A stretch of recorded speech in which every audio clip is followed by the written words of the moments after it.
کہ کس طریقے سے ہم اپیل جو ہے دائر کر سکتے ہیں تاکہ وہاں پر ہم کو ان کو باعزت بری کروائے۔ انہوں نے مزید کہا کہ آزاد خارجہ پالیسی کے لیے ملک کی معاشی حالت بہتر کرنا ہوگی۔ میں ہمیشہ یہ بات کہتا ہوں کہ جب آزاد خارجہ پالیسی کی ہم بات کرتے ہیں، جب تک ہم معاشی طور پر اپنے آپ کو مضبوط نہیں کریں گے تو اس وقت تک آزاد خارجہ پالیسی کا آپ تصور بھی نہیں جو ہے وہ کر سکتے۔ سابق گورنر نے کہا کہ بھارت کشمیریوں پر ظلم کر رہا ہے۔ اس کے علاوہ اب بھارت میں رہنے والی اقلیتیں چاہے وہ مسیحی ہوں، سکھ ہوں یا پھر مسلمان، نریندر مودی ان پر ظلم کے پہاڑ توڑ رہا ہے۔ یہاں تک کہ جب حضور اکرم صلی اللہ علیہ وسلم کی شان میں گستاخی ہوتی ہے تو ریاست ان کو سزا دینے کی بجائے ان کو تحفظ فراہم کرتی ہے۔ انڈیا جو ہے وہاں پر کشمیری مسلمانوں پہ ظلم کر رہا ہے، منارٹیز کے خلاف، چاہے وہ کرسچن ہوں، سکھ ہوں، مسلمان ہوں، نریندر مودی نے وہاں پر ظلم کے پہاڑ توڑ رکھے۔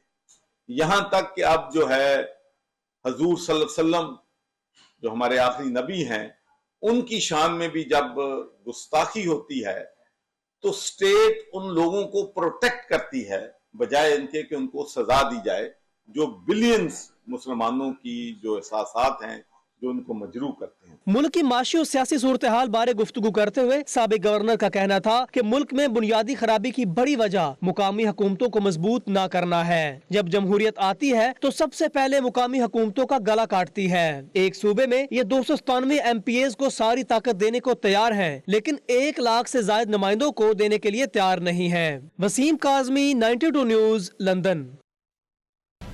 سابق گورنر پنجاب چودھری سرور نے کہا ہے کہ اوورسیز پاکستانیوں کے مسائل حل کرنے کے لیے ہر ممکن کوشش کروں گا، ابھی اپنے سیاسی مستقبل کے حوالے سے فیصلہ نہیں کیا۔ لندن میں بیورو چیف UK غلام حسین اعوان سے خصوصی گفتگو کرتے ہوئے ان کی جانب سے کیا کہا گیا، آئیے آپ کو دکھاتے ہیں۔ جی بالکل، ہمارے ساتھ سابق گورنر پنجاب چودھری محمد سرور صاحب موجود ہیں۔ پولیٹیکل پارٹی میں سب لوگ کام کرتے ہیں لیکن انہوں نے اس وقت فلاحی کام کا آغاز کیا ہے۔ اوورسیز گرینڈ اوورسیز کلب جو ہے وہ اناؤنس کیا ہے جس کی باقاعدہ انیگوریشن جو ہے وہ 14 اگست کو ہوگی۔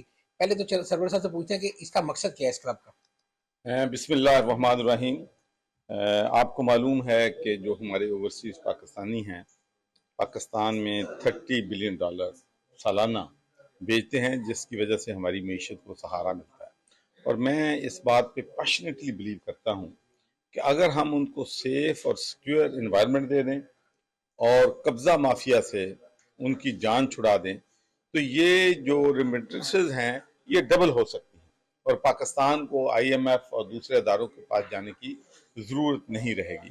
تو میں یہ بھی بلیو کرتا ہوں کہ اگر پاکستان کو معاشی طور پر کوئی اس میس سے نکال سکتا ہے تو وہ اوورسیز پاکستانی نکال سکتا ہے۔ تو اس کے لیے ایک ایفرٹ ہے، کوشش ہے کہ پہلے گورنر ہاؤس میں بیٹھ کے ان کے مسئلے حل کرتا تھا اور اب میں اپنے دفتر میں بیٹھ کر بھی میرے پاس آتے ہیں۔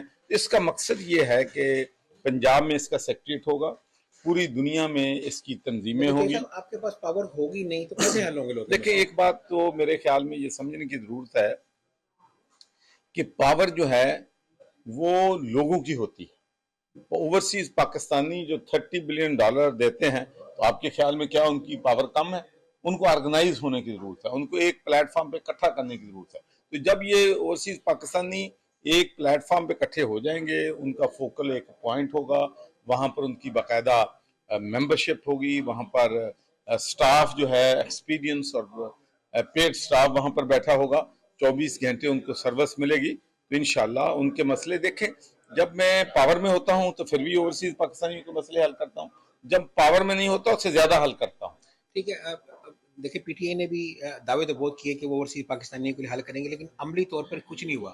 لیکن یہی میرا سوال پھر وہی ہے کہ لوگ ظاہر ہے آپ سے بہت پیار کرتے ہیں اوورسیز والے، لیکن کس اختیار کے تحت آپ ان کی ہیلپ کریں گے یہ میں جانتا ہوں۔ دیکھیں، میں آپ پہلی بات تو یہ ہے کہ ان کے جو مسائل ہیں سب سے بڑا ایشو یہ ہے کہ ان کے پاس پراپر ڈاکومنٹیشن نہیں ہوتی۔ ان کے پاس جب عدالت میں کیس ہوتا ہے تو اس کی فرد چاہیے ہوتی ہے، اس کے مطابق کب اس نے خریدا تھا، کب اس نے پیسے کہاں سے لایا تھا، تو یہ ساری چیزیں ان کو فیسیلیٹیٹ کرنے کی ضرورت جو ہے ہوتی ہے۔ ہماری جوڈیشری جو ہے ماشاءاللہ بڑی ایکٹیو ہے، وہ اوورسیز پاکستانیوں کے مسائل جو ہیں ان کو حل کرنے میں دلچسپی لے رہی ہے۔ ہمارے بیوروکریٹس جو ہیں، سینئر بیوروکریٹ، ان کا پرابلم سینئر لیول پہ نہیں ہے، ان کا پرابلم لوئر لیول پہ ان کو مسائل ہوتے ہیں۔ تو انشاءاللہ وہاں پر ہمارا پورا سٹاف ہوگا، میں بھی وہاں خود بیٹھا ہوں گا اور جس طریقے سے پہلے لوگوں کے مسائل حل ہوتے اس سے بہتر انداز سے ہم حل کریں. اچھا صاحب، آپ بہت سارے لوگ جاننا چاہتے ہیں کہ اس وقت آپ کی سٹینڈنگ جو ہے وہ پی ٹی آئی کے اندر ہے یا نہیں ہے؟ دیکھیں سٹینڈنگ تو میرے تمام جن لوگوں کے ساتھ میں نے 7 سال کام کیا ہے وہاں میرے بہت سے دوست ہیں، بھائی ہیں، ورکرز جو ہیں وہ میرے دل کے بہت قریب ہیں. جب میں گورنر تھا تو ہزاروں کی تعداد میں صرف پہلا جو رمضان شریف تھا اس میں 50,000 لوگوں کی افطاری جو ہے وہ گورنر ہاؤس میں ہوئی تھی. تو رابطے تو ہر پاکستانی سے نہیں، ہیں ایس ٹی میرے، پارٹی چاہے کی وہ جو ہے پاکستان میں ہوں یا باہر. نہیں، پی ٹی آئی کا حصہ ہے آپ ابھی بھی؟